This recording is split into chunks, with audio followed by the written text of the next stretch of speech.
Hi there, my name is Suze. Thank you for being here. I work with women to help them find emotional fulfillment in their lives by healing and integrating their inner masculine and feminine energies in union.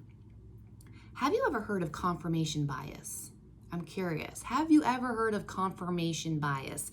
It's a psychological kind of term that came across my path many years ago when I was working more in the health and wellness world, and I was really working with the physical body and women and helping with gut health, reducing inflammation in the body, and really building a business around the physical body and health and wellness. And I still use a lot of that, obviously, in my practice and working with women, but it has become a lot more energetic and really the whole being as opposed to just the physical body.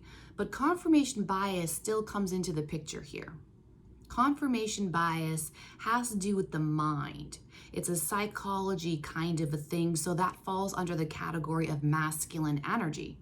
And as I've been saying for a lot of my videos, feminine energy can only get as big and as powerful and expansive. It can only get as big as the masculine energy can be supporting and holding the enormity of the feminine energy. So you end up on the journey of really becoming whole and powerful and emotionally fulfilled and satisfied. You end up doing this dance internally between integrating and healing and strengthening and deepening the masculine and the feminine. It's this dance back and forth between the masculine and the feminine in you. So again, in order to get more powerful and relaxed and free in the feminine, we can't neglect, that's the word I'm looking for, neglect the masculine aspects that really need to be locked and loaded in place to hold the space and the support and stability and safety. I can't talk today, sorry, right? So confirmation bias is the mind, and the mind has a tendency to look for evidence, look for things that prove the belief systems that it has. It looks for things to confirm that, yeah, what you thought was right, or yes, you're right for believing that thing, or see, I told you. It's like the mind's way of saying, see, I told you, right? So clearly this can be a good thing or a bad thing. Confirmation bias, often an example that I hear for confirmation bias is like if you're thinking about buying a new car, right? Really dumb example, but easy to understand and wrap your brain around. If you're looking at buying a new car, or maybe you think a new car that you saw on the road looks really cool or interesting, all of a sudden you start noticing that car everywhere, right? It's that kind of a thing. When you're thinking about something, it seems to appear everywhere. We can use this concept in the energetic world and the spiritual world in your soul's growth and evolution as well. Are you paying attention enough? Are you looking for evidence that your manifestation is slowly coming? Are you paying attention? What are you looking at? What are you looking for? Are you actively looking for evidence that your masterpiece of your life, your manifestation of the life you are foot by foot, one foot in front of the other, slow and steady, that you're creating, that you're manifesting? Are you looking for evidence that it's happening? This is something that really started coming clear to me this year, is that when you're doing all this inner work, a lot of that is that the feminine vision of seeing what's possible, of knowing in your heart, of having this vision, a fantasy, I'll even say, a fantasy of what my life could look like or what is possible for me. And I really feel that I could be living this bigger, more expansive life. I can dream it, right? But then the question is, can I hold that vision? Can I hold the faith? Can I hold the trust of co-creation with God's source universe, the divine? Can I hold that long enough to actually see that manifestation come into fruition? And That's where self-sabotage comes in, right? Impulsive self-sabotaging behaviors when the thing doesn't show up fast enough, right? And we maybe get into an anxious space or questioning ourselves or doubting ourselves or not feeling very confident or not feeling worthy of this big, glorious life or manifestation that we really feel drawn to in our hearts. And the heart can see it, but maybe the mind can't. And that's okay, because that is how it works. The masculine is about the physical reality, the physical, the mind, the body, the money. That is masculine energy, and clearly it has its purpose. And the feminine is about the unseen world, emotions, energies, spirituality, the inner world, the heart, the soul, the unseen world. So as you're making these shifts and as you're growing yourself, I just saw 555, as you're growing yourself and you're on this journey, your soul's journey, are you actively looking for little hints? And they're subtle. So if you're not paying attention, you will miss them. It's like blink and you'll miss it kind of a thing.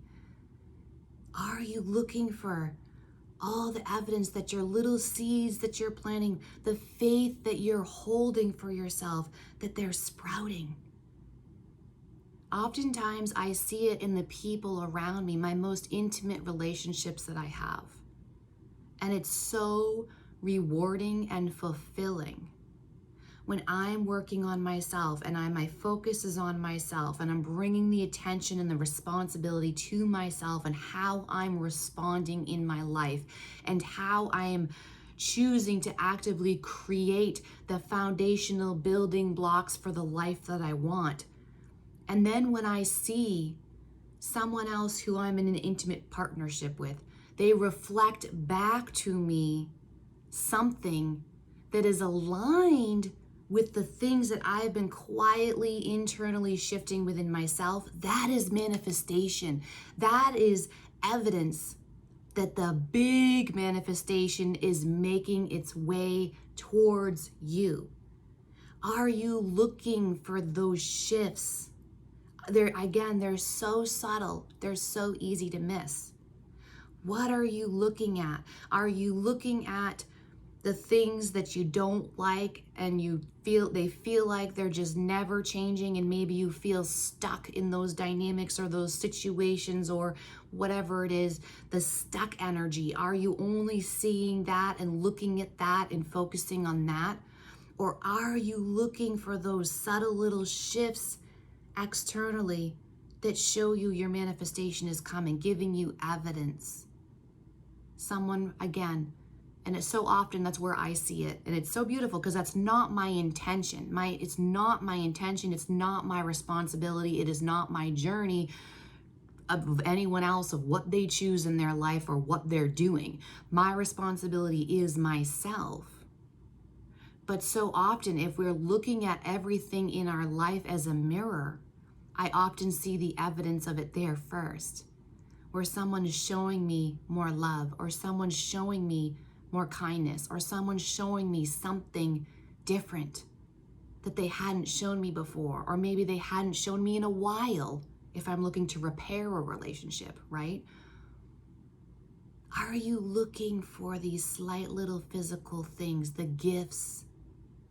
Because that is feminine energy, and I've spoken about this before. Feminine energy is really looking for the goodness of what is here, that is good, that is whole, that does create some sense of satisfaction and fulfillment. It may not be total fulfillment and satisfaction, but maybe it gives you one little thread of fulfillment and happiness and abundance. That's what you need to look for more of. Look for more of, feed more energy into that. Expand and grow feminine energy. Expand and grow those little things that are showing you, ooh, this is feeling good over here. I'm going to focus on that. Ooh, this just got presented to me and I really like this. This is creating some little piece of happiness for me. So I'm going to focus on that, welcome that more into my existence, expand and nurture and grow that. What are you looking at? Are you looking at the stuck and the confused and the things that maybe make you want to give up hope or make you feel powerless? Or are you looking for those little seedlings of change? Are you looking for the little glimmers of light? And sometimes the little light at the end of the tunnel, honestly, sometimes that light at the end of the tunnel feels like those tiny little birthday candles, like not the fun, glamorous ones, the tiny little cheap, skinny little birthday candles with the tiny little flame. Sometimes the light at the end of the tunnel is one of those tiny little birthday candles, flickering in the distance. But do you see it? Or are you so focused on the darkness right here that you don't see that little birthday candle? Also, another thing to recognize, I wasn't going to say this, but I think I am going to bring this into this video as well. The other thing to recognize is the energies go first, and then the physical reality follows. If that's true, and it is, but if that's true, what you see in your current physical reality then is actually previous energies, a previous state of being that you were in, is what you're physically living and locked into right now. And when I say locked into, I mean anchored into.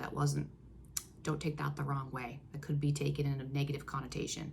The reality that you are living in the physical right now is actually old news. It's your previous state of being. It's previous energies that you were in or working with or emanating out from you. So if you keep focusing on energetically moving forward, what is right now will cycle out, and a new physical reality will keep manifesting bit by bit by bit. But are you noticing the little bit by bit by bit? It's a convoluted thing where everything kind of wraps around back to itself. I hope this video helped. If you found value, please do like, subscribe, and comment. I love and so appreciate your comments and the love that you have poured out to me here. I'm sending so much love and comfort and healing to you all. Thank you for being here, and I'll see you on the next one. Bye-bye.